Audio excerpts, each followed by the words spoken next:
नमस्कार मंडळी, ट्रॅव्हलिंग हरीच्या एका नवीन एपिसोडमध्ये मी हरीश सुरेंद्र पडवळ तुमचं पुन्हा एकदा मनापासून स्वागत करतो आहे अंबरनाथच्या प्राचीन कालीन शिव मंदिराच्या बाहेरून।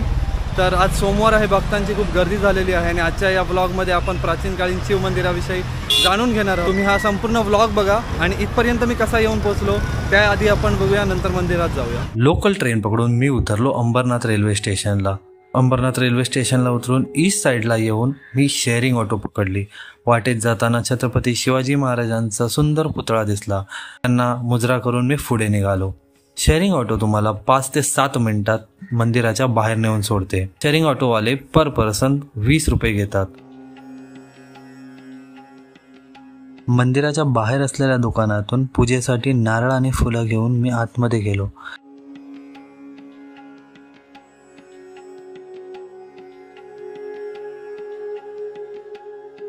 इतर दिवसांच्या तुलनेत आज सोमवार असल्यामुळे दर्शनासाठी भक्तांची गर्दी झालेली होती।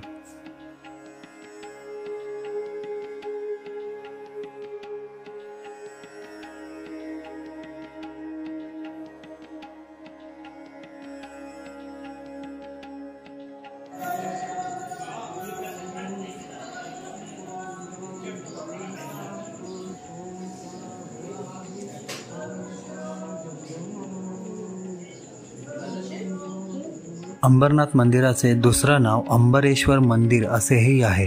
या मंदिराच्या अनेक गोष्टी सांगितल्या जातात। असं म्हणतात की पांडवांनी वनवासाच्या काळात एका दिवसात हे मंदिर बांधले। असंही म्हणतात की शिलाहाराच्या राजाने म्हणजे चित्तराजाने हे मंदिर बांधले। मंदिराचा गाभारा मंडपापासून 20 पायऱ्या खाली आहे। मंदिराच्या गाभाऱ्यात असलेल्या शिवलिंगाच्या वरती कोणत्याही प्रकारचे छप्पर आपणास बघण्यास येत नाही।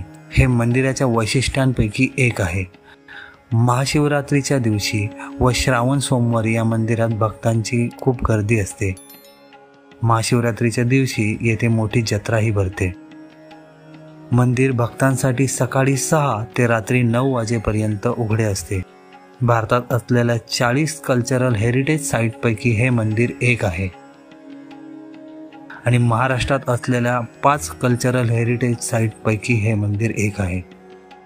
हे मंदिर वल्धन नदीच्या काठावर वसलेले आहे। वल्धन नदीच्या काठावर वसलेले हे मंदिर चिंच आणि आंब्याच्या झाडांनी वेढलेले आहे। हे मंदिर स्थापत्यशास्त्राचे एक उत्कृष्ट उदाहरण आहे। वास्तुकलेसाठी हे मंदिर प्रसिद्ध आहे। वर्षानुवर्ष हवामानाच्या प्रकोपाचा सामना करत हे मंदिर आजही सुस्थितीत उभे आहे।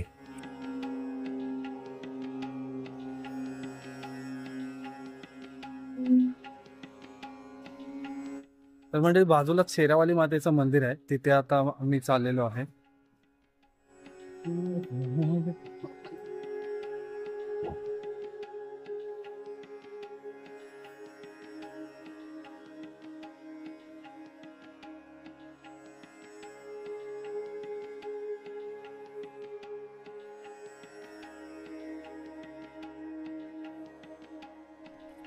तर म्हणजे दर्शन घेऊन बाहेर आलेलो आहे।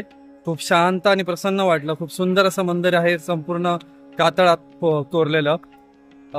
तर म्हणजे आज सोमवार असल्यामुळे थोडी गर्दी जास्त होती। अदरवाईज तुम्ही या मंदिरात येताय तर काही गर्दी वगैरे मिळणार नाही तुम्हाला। मंदिरा परिसरात खूप शांतता आहे आणि हा छोटासा नाला कम ओढा आहे, तो जातो साईडने। तिथे छोटी मुलं वगैरे मजा करतात। तर आजचा ब्लॉग मंडळी इकडेच एंड करतो। तो तुम्हाला ब्लॉग आवडला असल्यास लाईक करा आणि चॅनलवर नवीन असेल तर सबस्क्राईब करा आणि कसा वाटला ब्लॉग हे कमेंट करून नक्की सांगा।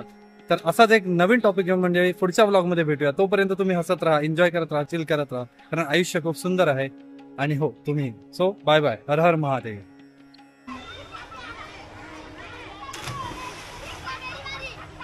सगळ्यांनी एकदम मारावे।